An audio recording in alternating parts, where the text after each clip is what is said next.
Today's our topic is technical analysis. Technical analysis क्या है?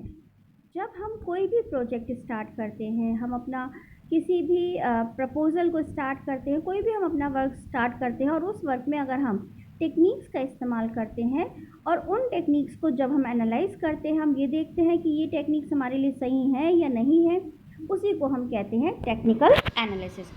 एक प्रोजेक्ट के लिए टेक्निकल एनालिसिस बहुत ज़्यादा ज़रूरी है। उससे हम ये जान लेते हैं कि हमारा जो प्रोजेक्ट है वो सही वर्क कर रहा है या नहीं। आज हम इसी को आगे कंटिन्यू करेंगे। टेक्निकल एनालिसिस क्या है?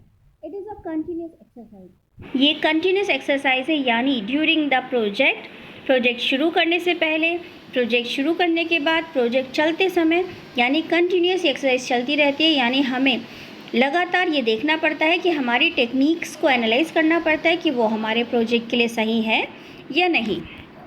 Need to be done simultaneously when project is being examined. ये हमारा टेक्निकल एनालिसिस, इसे हमें लगातार, जब तक हमारा प्रोजेक्ट चल रहा है, इसे हमें लगातार करना चाहिए, क्योंकि हमें हमेशा ये देखना है कि हमारा प्रोजेक्ट सही चल रहा है या नहीं। तो हमें उसे एग्जामिन करना पड़ता है, जिसकी वजह से टेक्निकल एनालिसिस लगातार करना पड़ता है।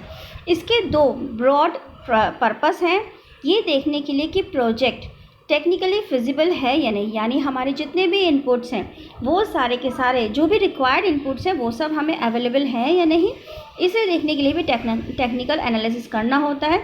और साथ ही ये देखने के लिए कि जो भी हमारा फॉर्मुलेशन है, यानी जो भी हमने प्रोजेक्ट के टर्म्स यूज़ की हैं, टेक्नोलॉजी, साइज़, लोकेशन, जो भी हमने फॉर्मुलेशन किया है, जो भी हमने टूल्स यूज़ किए हैं, वो सब हमारे टेक्निकल एनालिसिस के लिए सही थे या नहीं, ये सब चीज़ें भी हमें देखनी होती हैं। टेक्निकल एनालिसिस के कुछ मेन एस्पेक्ट्स होते हैं जो हमें किसी भी एनालिसिस के लिए जानने बहुत ज़रूरी होते हैं। ये मेन एस्पेक्ट्स होते हैं हमारे material inputs and utility, manufacturing process, product mix, plant capacity, location and site, machineries and equipments, structure and civil works, project charts and layout. ये सारे एस्पेक्ट्स वो एस्पेक्ट्स होते हैं जो टेक्निकल एनालिसिस के लिए हमें देखने बहुत ज़्यादा ज़रूरी होते हैं, और आज हम इन्हीं एस्पेक्ट्स को डिटेल में पढ़ेंगे। तो फर्स्ट हमारा एस्पेक्ट है मटेरियल इनपुट्स एंड यूटिलिटी। हमारा मटेरियल इनपुट्स एंड यूटिलिटी, यानी हम जो भी मटेरियल यूज़ कर रहे हैं वो हमारे प्रोजेक्ट के लिए कितना ज़रूरी है। हमें ये देखना है कि हमारी जो रिक्वायरमेंट्स हैं मटेरियल के लिए या यूटिलिटीज़ के लिए, उनको हमें डिफ़ाइन करना होगा। हमें ये देखना होगा कि एक्चुअल में जो भी हमारा मटेरियल रिक्वायर्ड है वो सारी की सारी चीज़ें हमारी ज़रूरी हैं या नहीं। इसके अलावा स्पेसिफाई देयर प्रॉपर्टीज़, उनकी क्या क्या प्रॉपर्टीज़ हैं, क्या क्वालिटीज़ हैं, हमें जिस तरह का हमें मटेरियल चाहिए, जैसे हमें रॉ मटेरियल कैसा चाहिए, उसकी क्वालिटी क्या होगी, उसका स्टैंडर्ड क्या होगा, इन सब चीज़ों को हमें देखना होगा। Setting up a supply chain, हमें ये भी देखना होगा कि ऐसा ना हो कि हमारा जो सप्लाई है वो चेन टूट जाए। इसके लिए हमें हर चीज़ देखनी होगी, हमारा मटेरियल हम जहाँ से मंगा रहे हैं वो ज़्यादा दूर तो नहीं है, जो भी चीज़ें हमारी रिक्वायर्ड इनपुट्स हैं वो सारी इनपुट्स हमें इजीली अवेलेबल हो जाए, उनकी लगातार कंटिन्यूस चलती रहे प्रोसेस। तो ये सब चीज़ें हमें देखनी होती हैं। सेकेंड आता है manufacturing process technology. Manufacturing process और टेक्नोलॉजी क्या है?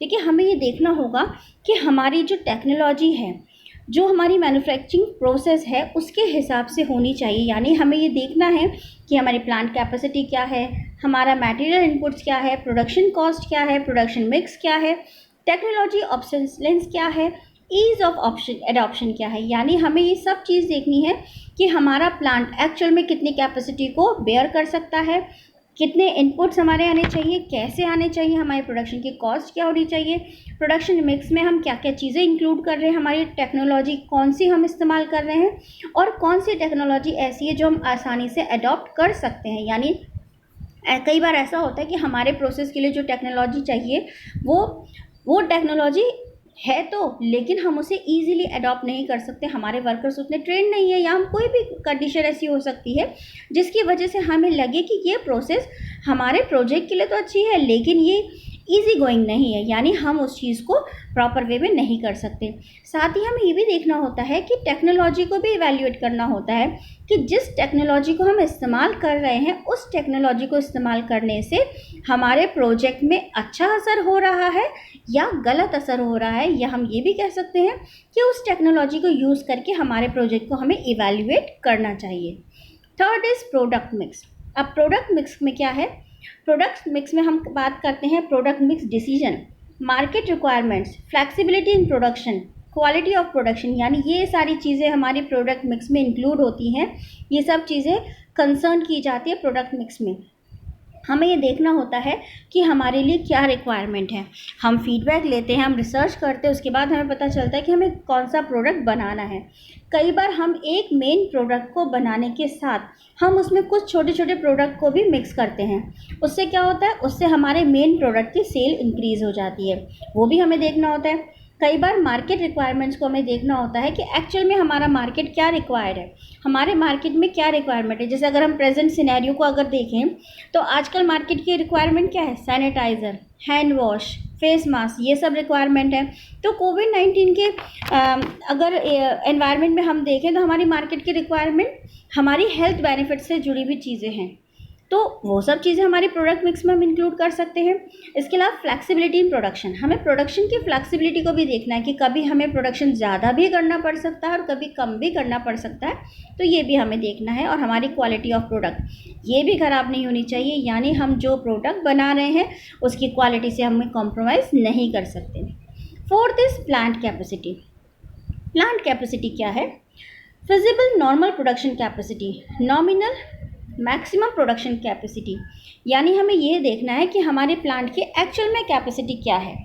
हमें कैपेसिटी का डिसीजन लेना है कि हम जो भी हम एनालाइज करते हैं कि नॉर्मल प्रोडक्शन हमारी कैपेसिटी क्या है, यानी नॉर्मली हम इतनी कैपेसिटी बेयर हम आसानी से कर सकते हैं।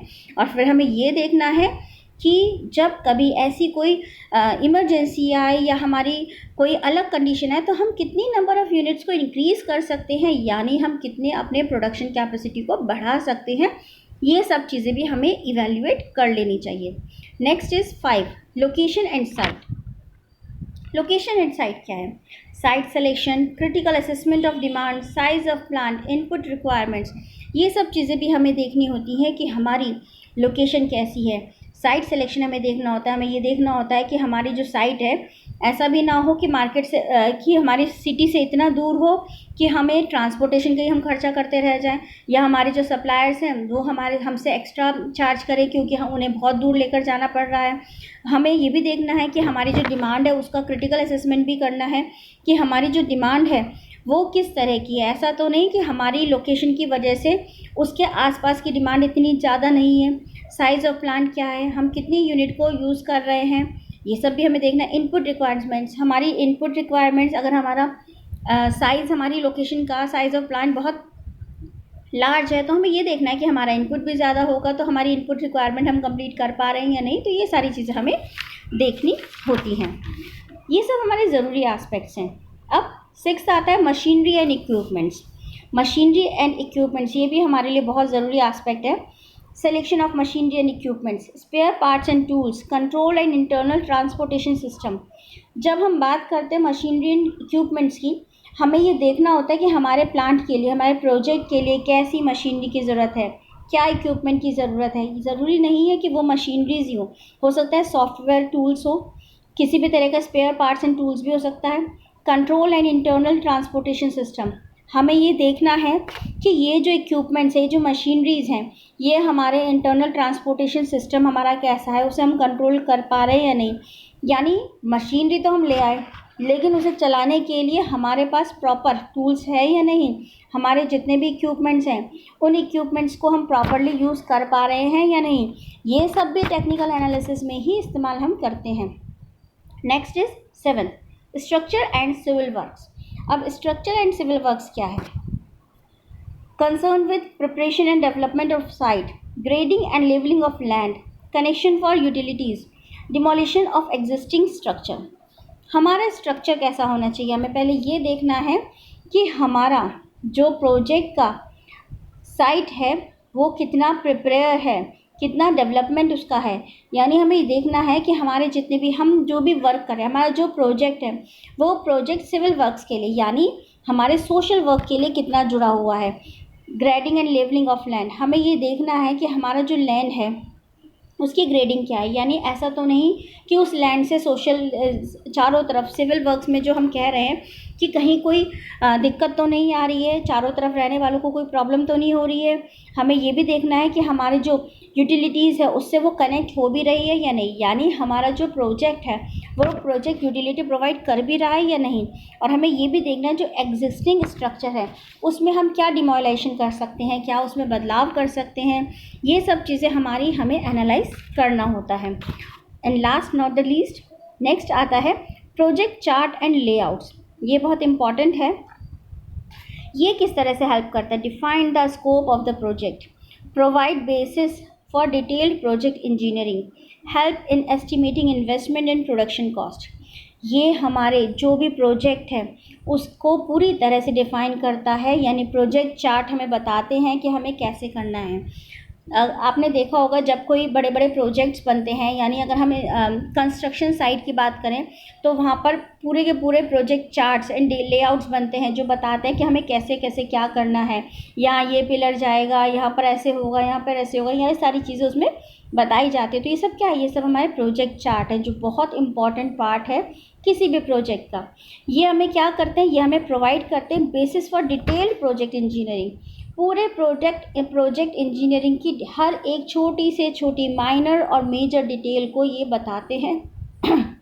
और ये प्रोजेक्ट चार्ट और लेआउट्स किसी भी प्रोजेक्ट के लिए बेसिक है। अगर ये चार्ट्स ये लेआउट अच्छे बने हैं दैट मीन्स प्रोजेक्ट भी अच्छा ही जाएगा। तो ये सब चीज़ें बहुत ज़रूरी हैं। Next is help in estimating investment and production cost.